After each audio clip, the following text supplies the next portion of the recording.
Nieważne kolki ruski, hitya ludzi kajuts, nie nazywać ich ruskaya. It's time to learn geography. Now! Ah, Belarus, the land where people will tell you, don't call me Russian, as they say that to you in Russian. But first, you know the drill, let's dissect the flag. The flag has two bands, one red taking up 2/3 of the height of the flag, and a green one in the lower third, and a white rushnik pattern on the left hoist side. According to Alexander Lukashenko, president since 1994, around the time that the flag was created, the red represents freedom and sacrifice of the nation's forefathers, the green represents life, and the rushnik pattern has more of a cultural connotation rather than a symbolized one. Rushnik patterns are used consistently in Belarusian cloths and woven material. Some rushniks have hidden meanings, but the one on the flag doesn't really have one. But you know what is official? The borders of Belarus. And transition. Now this is where things get fun, because in order to understand Belarus's boundaries, you kind of have to look close and find the few oddities that stick out. First of all, Belarus is located in Eastern Europe, landlocked between 5 other countries, Russia, Ukraine, and Poland, and Lithuania, and Latvia. The country is divided up into 6 regions. This one is called Brest.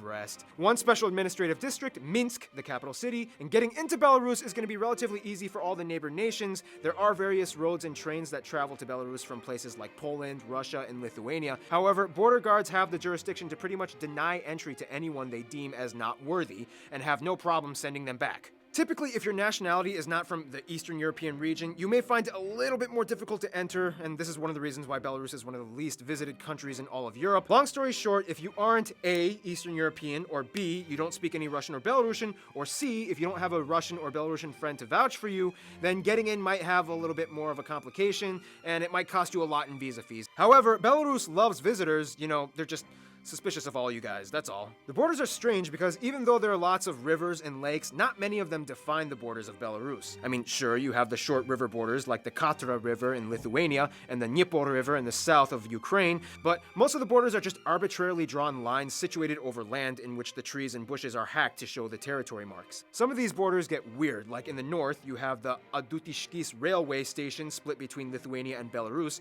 in which for about a mile, heading east you'll be in Belarus, and heading west you'll be in Lithuania. Also, you have an island split between Belarus and Lithuania in Lake Ryčių, and 2 islands and 2 peninsulas in Lake Drūkšė or Drisvati. Look, I'm trying my best to pronounce these Slavic and Baltic words. Just bear with me. And let's not even get started on how Lithuania was like, I'm just gonna take this Dieveniškių Istorinis National Park from you guys, even if it does give me like a 1-mile wide corridor to reach it. The weirdest part, though, would have to be the small Russian Sankovo-Medvyeshe enclave in the south near the border by Ukraine. This place used to, and technically kind of still does, belong to Russia, and under it is an old Russian military base. However, the entire place, including the base and 2 small towns near it, are virtually abandoned and empty. Why do you ask? Because of Chernobyl! Back in 1986, the Chernobyl nuclear disaster actually affected Belarus more than it did Ukraine, and to this day, a huge portion of the south border by Ukraine is left completely abandoned due to the radioactive fallout that still lingers to this day. Due to the fact that there are no more operating checkpoints, this spot is notoriously known as the prominent place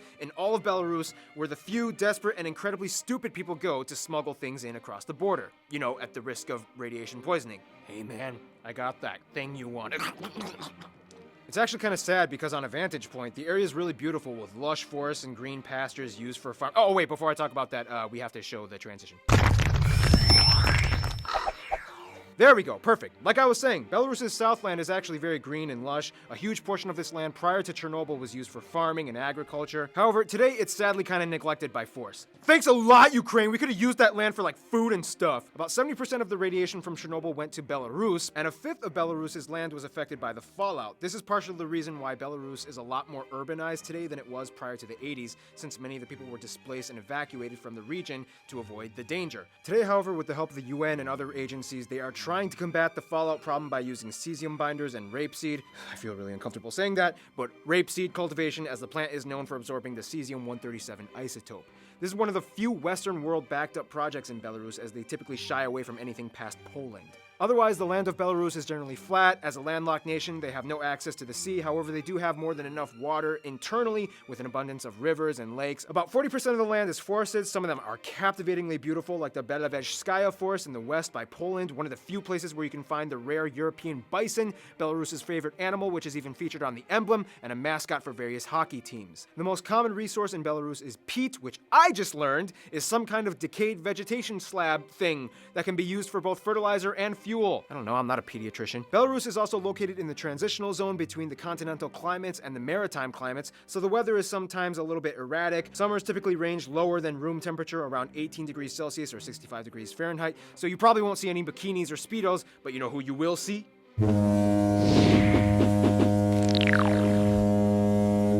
This is probably going to be the most interesting part of the video. The Belarusian people are what really make this enigmatic country stick out. First of all, Belarus has about 9.5 million people, about 84% of whom identify as ethnically Belarusian. The weird thing though is that even though over 80% of the people identify as ethnically Belarusian, only a fraction of these people actually speak the Belarusian language. That's right, Belarus has its own language. In fact, the Belarusian language is kind of like a mixture between Polish and Russian and is about half derived from the Russian language. So if a Belarusian speaks Belarusian to a Russian, the Russian will be able to understand basically the overall gist of what the Belarusian is trying to say, but will still have some problems with the particularities. Even more confusing, many Belarusians actually speak in a Transyanka dialect, which is like a mixture of Belarusian and Russian. The president, Alexander Lukashenko, even speaks in a Transyanka accent sometimes. Speaking of Lukashenko, since independence from the former Soviet Union in the 90s, Belarus has only had one president since 1994, Alexander Lukashenko. And to understand Belarus, you kind of have to know who this guy is. Many people in Europe will tell you that Lukashenko is Europe's last real dictator, and I mean, when you have a guy who wins an election and makes laws that extend his terms and then the number of terms that he can serve, yeah, the term dictator doesn't really seem too far-fetched of a title. Lukashenko is a strange but kind of funny leader in that, yes, he's kind of been accused of human rights violations, and yes, he's been accused of being slightly racist and slightly anti-Western, and he's always speaking in a brash, slightly aggressive tone that kind of makes him look angry. However, you can't deny the fact that he did kind of build up Belarus with a slightly better infrastructure than it was during the Soviet rule, and to this day, unemployment has dropped to nearly 1%, and they actually prosecute citizens who don't have jobs. And the cities are always clean, and the crime rate is incredibly low, making Belarus one of the safest places in Europe, and technically because punishments for crimes are incredibly severe. Granted, the currency exchange rate and GDP is always low too, and jobs pay very minimal, and with a state-owned structure, company privatization is almost completely non-existent. But hey, that just means souvenirs are dirt cheap, right? Lukashenko has his opponents, and trust me, there have been a lot of anti-Lukashenko protests, but a lot of the people in Belarus can't deny, on the surface at least, that he's kind of a relatable person. I mean, as an athlete, he absolutely loves hockey and constantly plays it himself, even at exhibition games, sometimes with his own sons, which is why in 2014 he was delighted when Minsk hosted the Ice Hockey World Championships. Plus, I mean, look at that mustache. Just look at it! Nonetheless, Lukashenko has successfully gotten Belarus in a bit of heat with the rest of the EU and the Western world due to the way how he runs the country, and to this day relations are kind of non-existent or strained with them. Well, good luck, Belarus! You're off to a great diplomatic start. As you can probably guess, Belarus is a little when it comes to friends. I mean, yes, they have their affiliates, but it's a little complicated. First of all, Belarus's relationships are strange because they get along best with all 5 of their border neighbors. However, due to sanctions imposed upon them after allegations on Lukashenko, they are essentially closed off to the EU, which is weird because Poland and Lithuania and Latvia are in the EU. This makes things interesting because Poland, Lithuania, and Latvia are kind of seen as like conduit countries that act as a bridge between the EU and Belarus. Every so often, the EU will do experiments in which they will lift some of the sanctions to see if Belarus will engage. Typically, Poland, Lithuania, and Latvia get involved. Poland and Lithuania have been close friends since day one anyway, as Belarus has been part of the Grand Duchy of Lithuania and the Polish-Lithuania Commonwealth for over 500 years. There's always been, in a sense, a Polish and Lithuanian influence in Belarus for the longest time. Afterwards, things switched up and Russia kind of took over in the 18th century, and that's when things really started to get Russified. Even the name Belarus means White Russia, and that's where the 3 sisters come in: Ukraine, Russia, and Belarus, commonly referred to as the Slavic Sisters. These 3 countries understand each other better than anyone else in the world. When it comes to Ukraine, Belarus actually, at some points, got along with them much better relationally than they did with Russia, and the Ukrainian language is actually closer to the Belarusian language than Russian, making exchanges much more easier for them. Where things got sour, though, was Crimea back in 2014.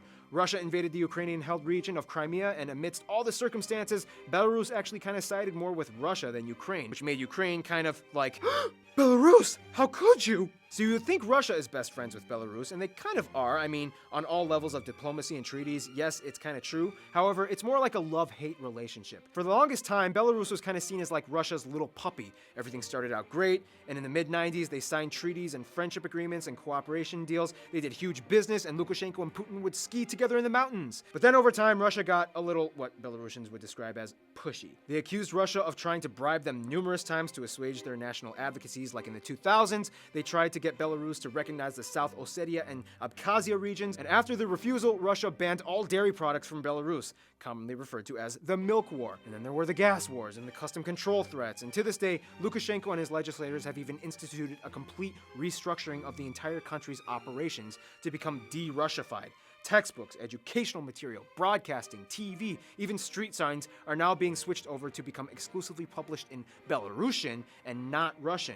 Children are being taught Belarusian first and Russian second now, and this was done as A, a response to the tiring relations with Russia, and B, as an attempt to resurge the sense of nationalism in the population of Belarus. In conclusion, after years of crazy messed up drama, Belarus is really starting to learn how to become Belarus again, one small diplomatically strained step at a time. Stay tuned, Belgium is coming up next.